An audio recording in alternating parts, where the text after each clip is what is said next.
Welcome back to another episode of Dentistry's Growing with Grace podcast. Join Grace and her guest of the week as they discuss lessons learned in the industry and explore unique insights into ethical growth. Hello and welcome back to Dentistry's Growing with Grace. I am very excited to have my friend Matthew Hernandez here with me today. Matt, thanks for joining me. Absolutely. Good to be here with you.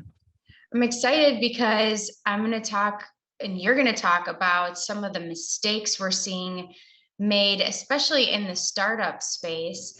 And before we jump into all of that, tell our audience a little bit about your experience in dentistry and what's led you to this point of being the owner of Seraph Dental Management. Yeah, absolutely. So my background is extremely extensive in dentistry. So my family's been in it for the last 3 generations. I'm the 3rd generation to continue it on. So my grandfather and my dad, they were denturists, and most folks in the country don't know, like, what the heck is a denturist? I've never even heard of that. So basically what that is a provider that can, you go to school, you're a lab technician, then you have to go to school for another couple of years, and then you pass the test, the state board, and then you can become a denturist, which basically means you can work on the general public, have a denture practice basically. And then you can see your own patients. You can treat them, you can diagnose, you can restore anything that's missing. Basically, that's what you're doing. So my grandfather and my dad did this. My dad had 28 practices throughout his career. And man, they were all startups from scratch. So, if you can imagine, if you don't know what a denturist is, neither do the banks. So whenever you want to go open up an office, it's completely, you're on your own. It's like, how are you going to do this? So it was total bootstrap. And that's how I learned how to create businesses and how to make mistakes and how to live with those mistakes and overcome them. My dad had practices where he was able to partner with dentists, actual periodontists, prosthodontists, general practitioners, just because his patients specifically wanted, to have all that care done at his location. So in the state of Washington, that's where we were. You're allowed to do that. You're allowed to partner with doctors, or you're allowed to bring on an associate. So that's what he did. He brought on associates and he started to build and develop. And that's when I started to learn the business of dentistry in my teens.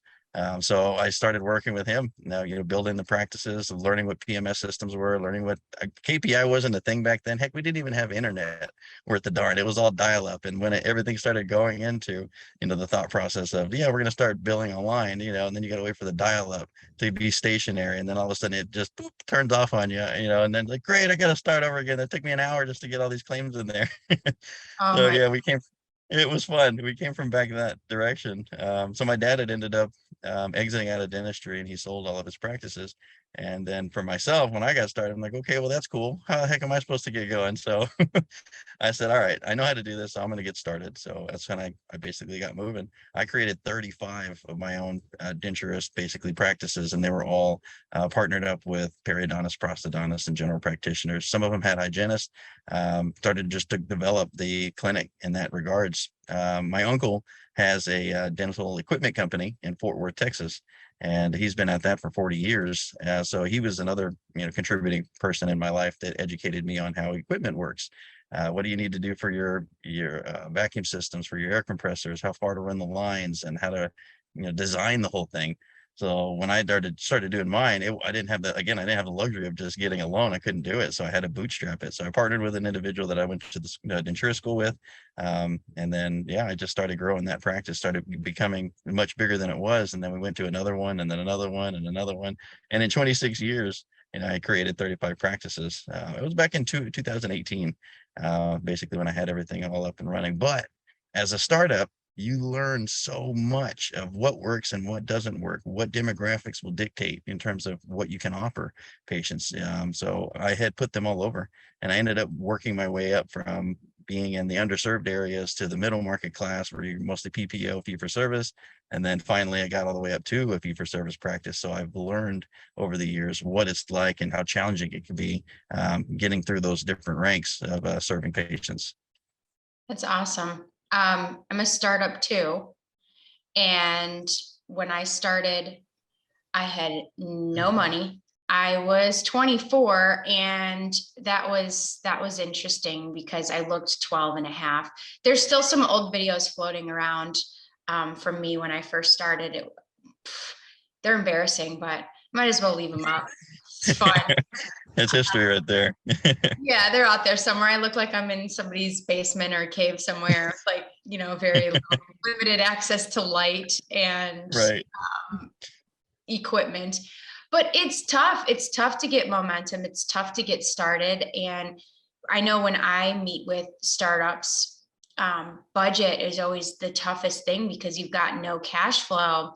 And it's always so painful for me to meet people starting up a dental practice, whether it's general dentist or orthodontic or pediatric, whatever it may be, and to see all of this money and time and energy and resource go into education and building out the perfect office with the perfect chair, with the ergonomic setup, with all the break rooms and literally everything's been thought about. And that's the fun part. And then it's time to bring in patients and there's no budget. There's no money left. There's nothing. And a lot of people think about hiring someone like you to help them avoid very costly mistakes. But again, there's little to no budget and we're all out of risk. We're all out of the ability to take more risk at this point. And it's just tough. It's tough.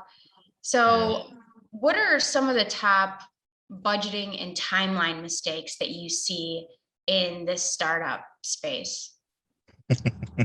Well, the biggest one is ego. There's a lot of ego in dentistry and a lot of people don't like talking about it, but it's totally true. Yes. No. Yeah, right.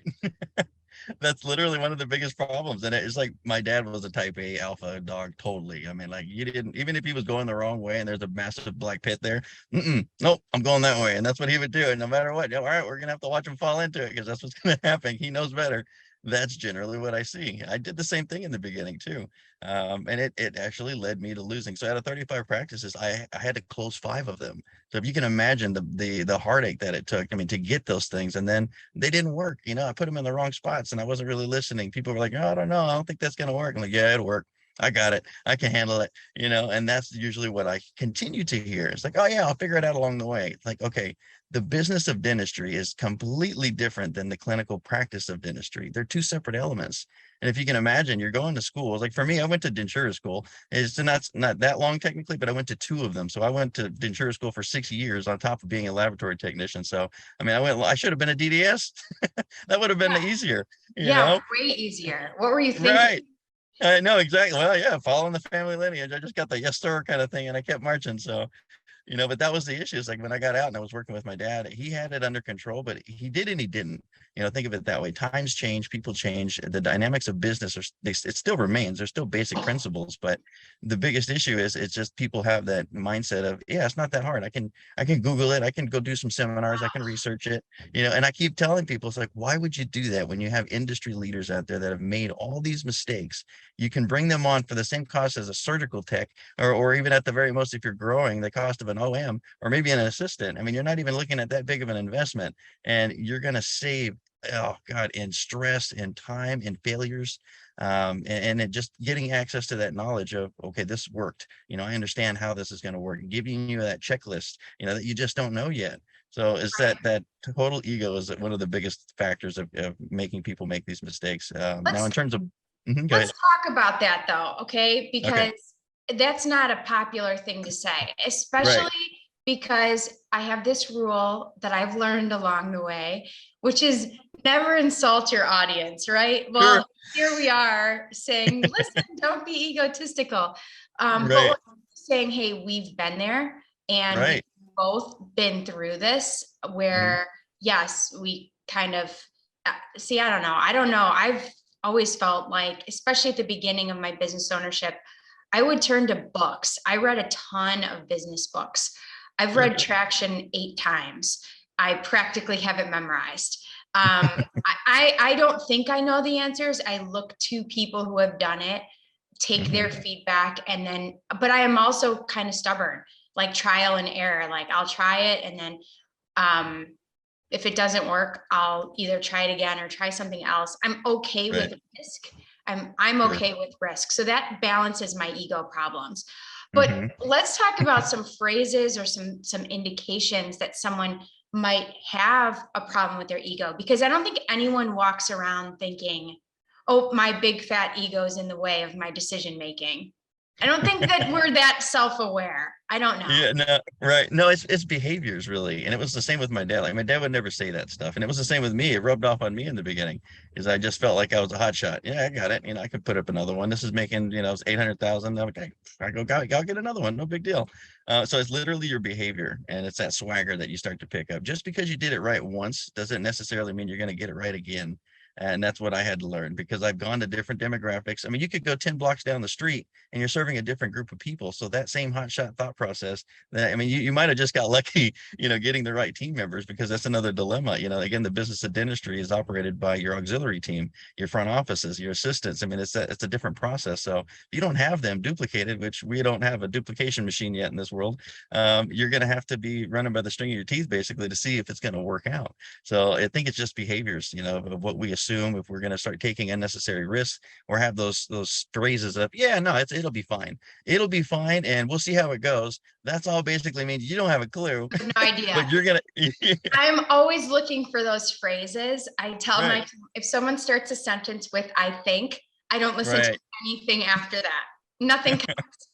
Go Seriously. verify, bring the right information back. I'm going to assume, I think we have about X amount of new patients per month. You have no idea. Let's run a report, Right. Yeah. One thing you said that's just sticking with me is that I've done this once, so I can do it again. And that is so painful for me because in these Facebook groups, I see these influencers and thought leaders, and it's great to put your information out there. But just because you've done it once, it doesn't make you the expert. It does not. And the reason why that's so important is because in dentistry, there's a large focus on peers. What did my peers do? And how did it work? And I know that guy, so I trust him because I went to dental school with him. Now he's in a different market than me, different level of competition, totally different brand and service offerings. But he did XYZ to market. So that's going to work for me. And I trust him. There's a lot of different variables in there. And when I show up to a marketing planning session, I'm like, I've done this not once, not twice, but 7,000 times. Don't you want that collective experience in your planning versus my buddy did it this way? That's dangerous. Right. Totally. Yeah. It doesn't make any sense though. But again, there goes your ego. It's like, oh yeah, he did it. We're cut from the same cloth, so I can do it too. I mean, and how would you know unless you were listening to this podcast right now? How would you know that that's not the right way to go about it? Because your friend in a totally different type of market with a different kind of budget, maybe that's his hometown, so he knows everybody there, and you're relocating. Like one tiny change in the dynamics, and it doesn't work the same. Totally. You even have to consider your personality type when you're considering what strategies you're going to implement. Exactly. That's exactly right, because that's the other biggest issue. Is like you can't buy a personality, and what you got is what you got. I mean, especially once you've gotten in your 40s, 30s and 40s, that's who you are. And if you think that's going to work in a lower end demographic or a high end demographic, like literally once you've been working in one demographic with those types of patients, you go to something else, you're just a fish out of water again. It's like hitting the reset button. You got to relearn how to work with them, how to treatment plan, and how to get them through the process and get them to accept care and then be successful at that level. That's the reality that most people don't know because they haven't done it yet. That's the key. Yep. So one of the biggest issues I see is they are finally opening the doors and there's no money left for marketing whatsoever. So Grace, give me ideas. What can we do for free, cheap now, yesterday? And let's get 100 new patients on the waiting list. Right. By Wix website. I mean, it's just the mistakes are just they're plentiful.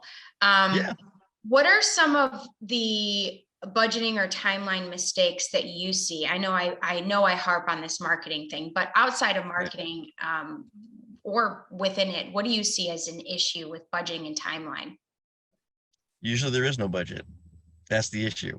You know how many folks that I've talked to? I mean, even me when I got started, it's like, I don't really know. All I know is I need to buy the equipment and I'll figure it out along the way. It's like, how much do you need to me? I was like, all I had something to eat and I'm got a place to sleep. I didn't care. I'm marching that way. I'll do whatever I got to do to make that sacrifice and keep marching.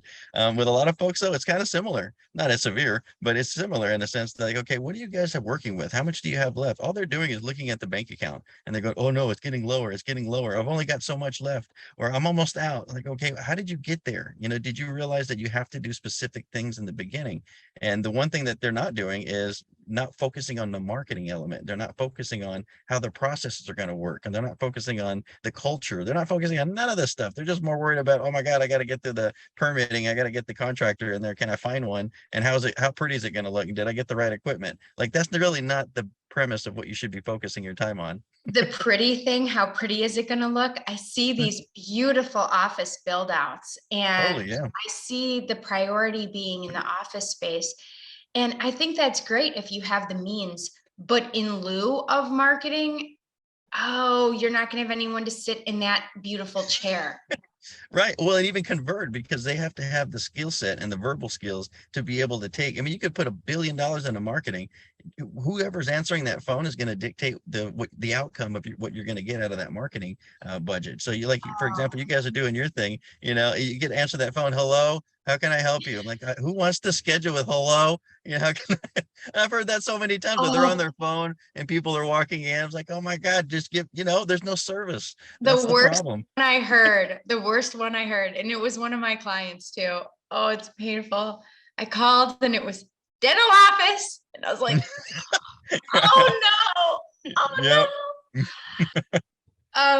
That's it. And some marketing too, it requires sales skills. Your team needs sales skills. I'm sorry, call it what you want, verbal, whatever. Hospitality. Yes. Yeah. It is how the person feels when they come in contact with your brand, with your people, with your practice. It all has to align.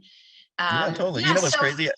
I got to throw one out there right quick, because I have an example. I was doing a competitor analysis, calling around for other practices to figure out, like, hey, how much are these other folks charging? So I would call random offices and, hey, I'm a patient. I need to get in and can you help me? I got a tooth problem, and then I had, out of the entire country of all these doctors and practices I was calling, I had 2 out of hundreds that I called.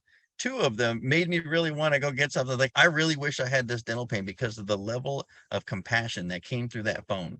And I preach this so much because it's your tone of voice, the sincerity, that passion in that person's heart to serve and take care of one another made me go, dang, I don't really care what you guys are charging, but you made me feel like you were going to take good care of me when I came in there. I could get in there, get the symptomatic tooth taken care of, and then I was going to get out that door. And I mean, I didn't really, but that was the thing. It's like, it was those verbal skills, and it was that person's compassion and that desire to serve her fellow human being that made me feel like that's how you do it. If you got marketing and you got that type of a mindset and capable in person up front answering those phones, talk about conversion. That's what they're looking for.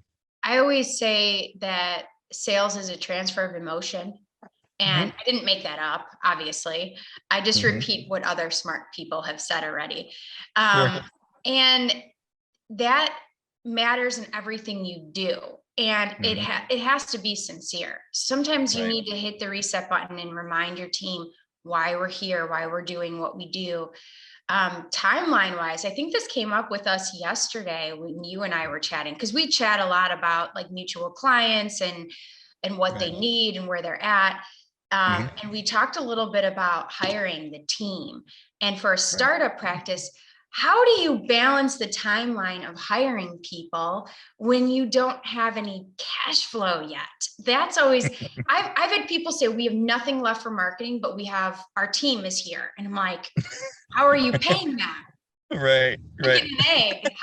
How does that work? I don't know. Yeah. So it's man, for me, it was always skeleton crew. It's you got to be lean and mean in the beginning, because you just don't have anything. I mean, you just don't. I don't care if you have the Yankees of dental auxiliaries. You can't afford them. And if you cannot afford them, what's going to happen after you break through your working capital? If you were blessed enough to have it, I never did. So for me, it was like, okay, I got to get in there and put on 30 hats today because I got to make this fly.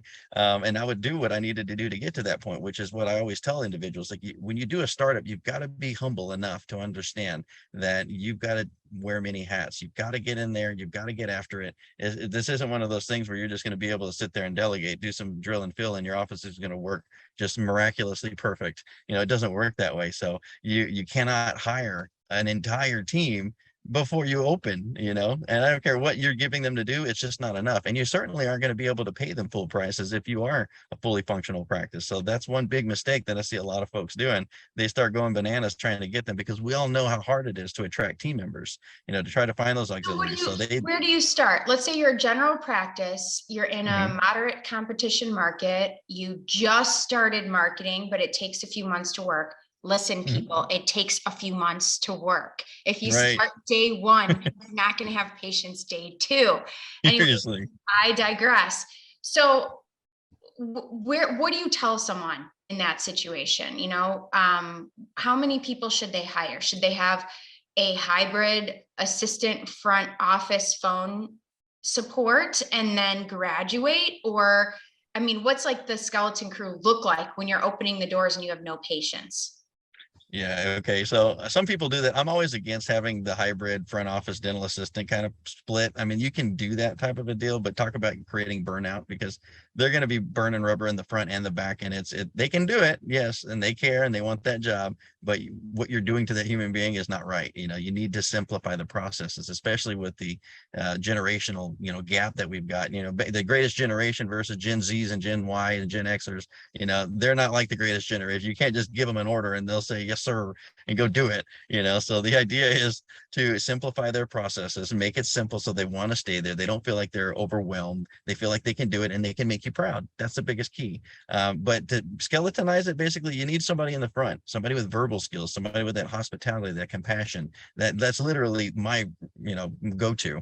I don't really care about dental backgrounds. Like I can train that, but I can't train a personality. So if they have that personality, perfect. You got that front office. You need a DA, obviously. You need somebody in the back that can do what clean up, set up, get ready to go for the next one. So it's usually those three people. You don't need an OM, by the way. Goodness, I've seen that happen too. That's another massive mistake, because you don't know what you don't know. So people tend to go directly to find an office manager, and office managers generally, I've got mixed emotions on that one, because they get paid quite a bit, and I'm all for that when you got a functioning practice, but you don't need an OM right out the gate in the beginning. You know what I'm loving?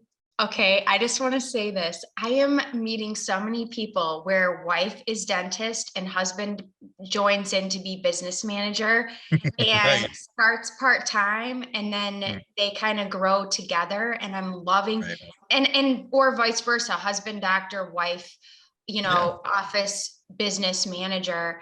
It can be a great thing and it can be a horrible thing.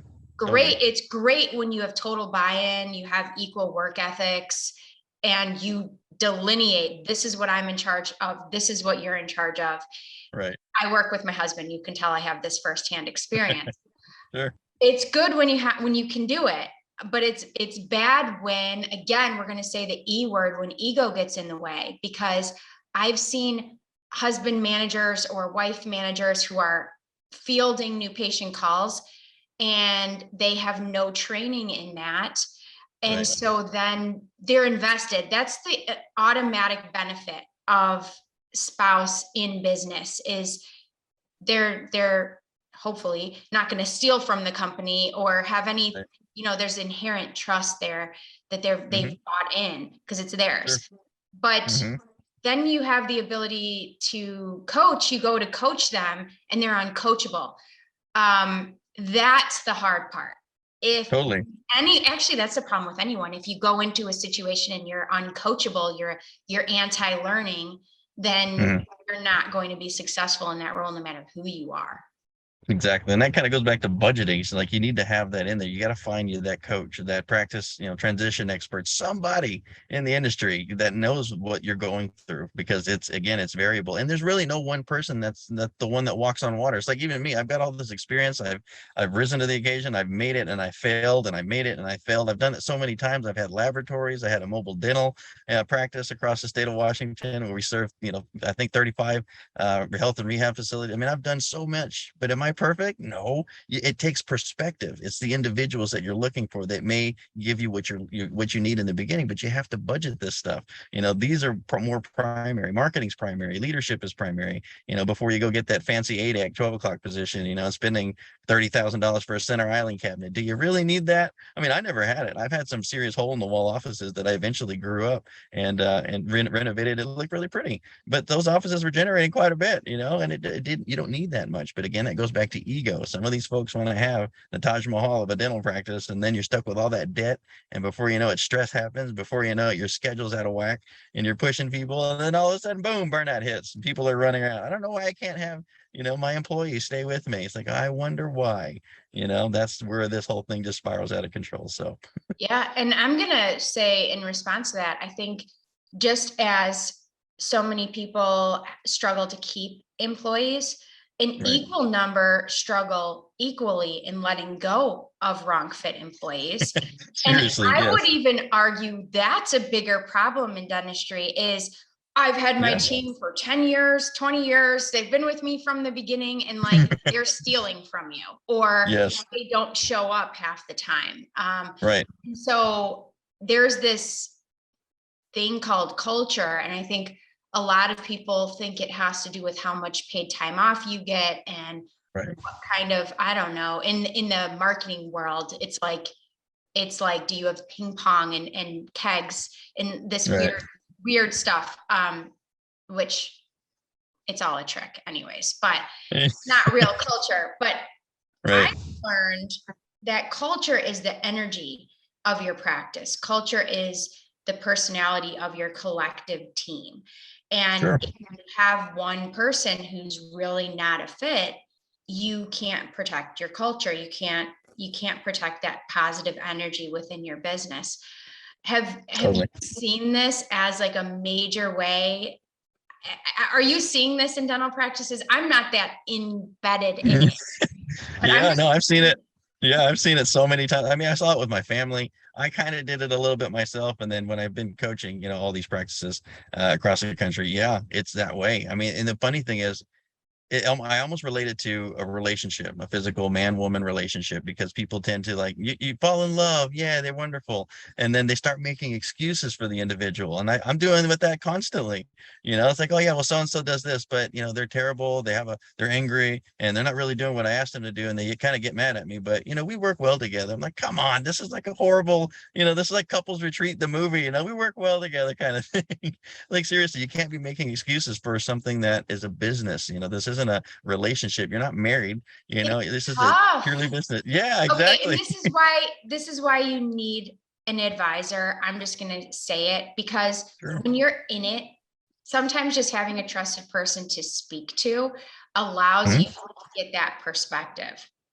And allows you to know, okay, these are the next things we need to do. So when it comes to leadership, and this will be my last question, what support do dentists need? They need somebody that they can trust. That's one of my biggest pet peeves because none of us really have that full on, 100% trust. But ideally, that's what you're looking for. And it's very hard to find that trust in your local market. It is. I mean, I couldn't find it every time I opened up an office. That's one of the reasons why I exited out of my whole thought process of, with those practices, because it was just one after another, and you think you can trust them and you can't. Or you train them up, you spend 10, 20,000 a year on CE or a continuing education for these folks. And then all of a sudden, well, I got to go, I'm going to go move cross country. And now all of a sudden you're left with nothing. So you need leadership that you can trust, that can guide you, that can direct you, that doesn't have a vested interest, let's just say, which is again, why I do what I do, because it doesn't matter where I am in the world, I can still coach your team, which I'm in the United States, by the way, I'm in Texas. So that's kind of what I pride myself in, is that I'm here. it doesn't, I'm not going anywhere. I continue education myself, by working with so many teams and practices. So I'm learning constantly. I'll never stop learning, by the way. So you need that talent that you can trust and that can guide you and direct you consistently, perpetually, until you accomplish freedom in private practice. And I'm always for private practices. I love the idea, but when you're doing it alone, it's almost impossible. I mean, you can do it, but this is why burnout exists. This is why, there's so many negatives associated with being in private practice, and why folks are jumping on the DSO bandwagon for as long as you can. Not many folks will last that long in that thought process either. So then people are just sitting there, day one going, I don't know what I'm going to do. I don't like the DSO, and private practice is too tough. So what do I do? Hello, I'm right here. We can talk. I will coach you. I'll get you to where you want to be. And there's other people out there, some amazing coaches out there, some great companies that can get you to where you need to get. But you need to understand that it is important, and it is it's a worthwhile investment, because you're going to have that person there with you. If I would have had that with me, it's like my dad did what he did, and he worked with me for a little while. Then after that, I was kind of sitting there with crickets, making mistakes, and I'm not sure what I'm supposed to do. But you kind of, what more type A people do is you kind of narrow focus down, and you're just like, okay, I'm just going to work a lot harder, and I'm going to make this work. You don't even think to look outside the bubble that you're stuck in, that little tunnel. That's where I can so relate to that. I feel like I've reached so many milestones just with brute force, honestly. Right. Yeah. I can relate. I do. And I do want to say, you mentioned trust, and I want to talk about how I work to establish trust with people, and how I know you work to establish trust with people, and how that's the forefront of what we do. I think at the core of that, for me anyways, is not mandating like an annual contract or a long-term commitment. For me, that's the biggest red flag in a lot of businesses. Sure, you need to commit to the process. You need to have realistic expectations.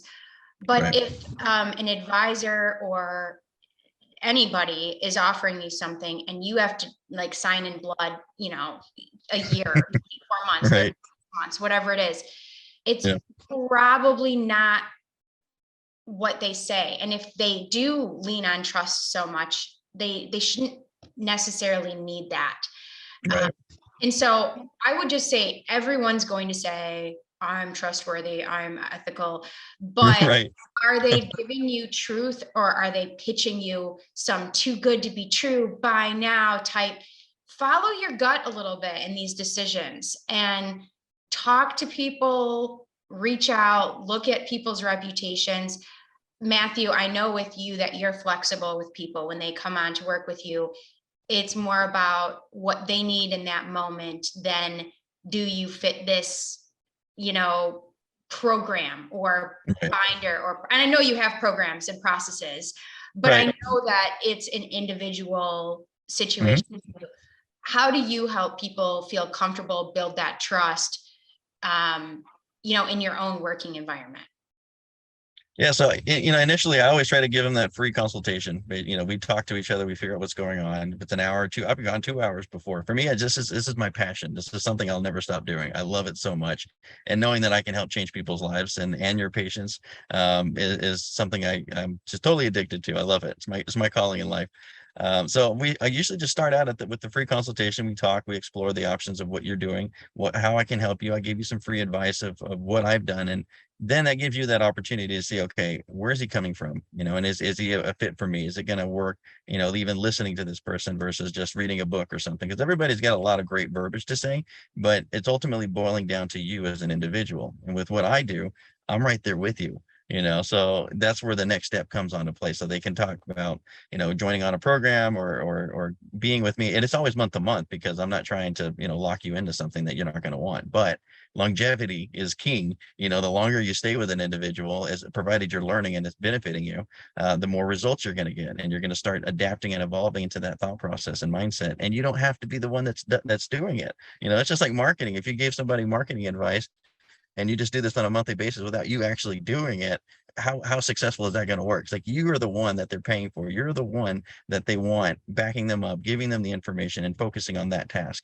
So it's the same thing with coaching. We work with me, we do what we need to do on a monthly basis, and then, we start to grow from there. And if it goes into something bigger, then even better. But it just take your time, go slow. There's no initial, immediate commitments. That's awesome.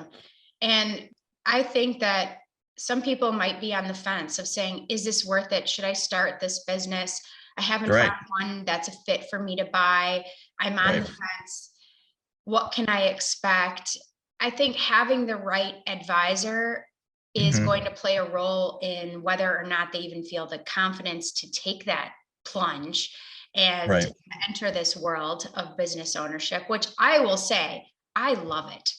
I Mhm. know a lot of people complain, but it's the most exciting, fun challenge. And you're always learning, you're always growing. And if you're Right. like that and you've hit a ceiling in your career and you're like, what can I do next? Maybe it's ownership, and maybe you should set up a meeting with Yeah. Matthew. So, well, thank you so much for being here with me today. And to our audience, thanks for joining Dentistry's Growing with Grace. We look forward to having more great information for you on our YouTube channel and on our podcast. So make sure you follow along and click the like button. And I hope you have a great day. Thank you very much. Bye.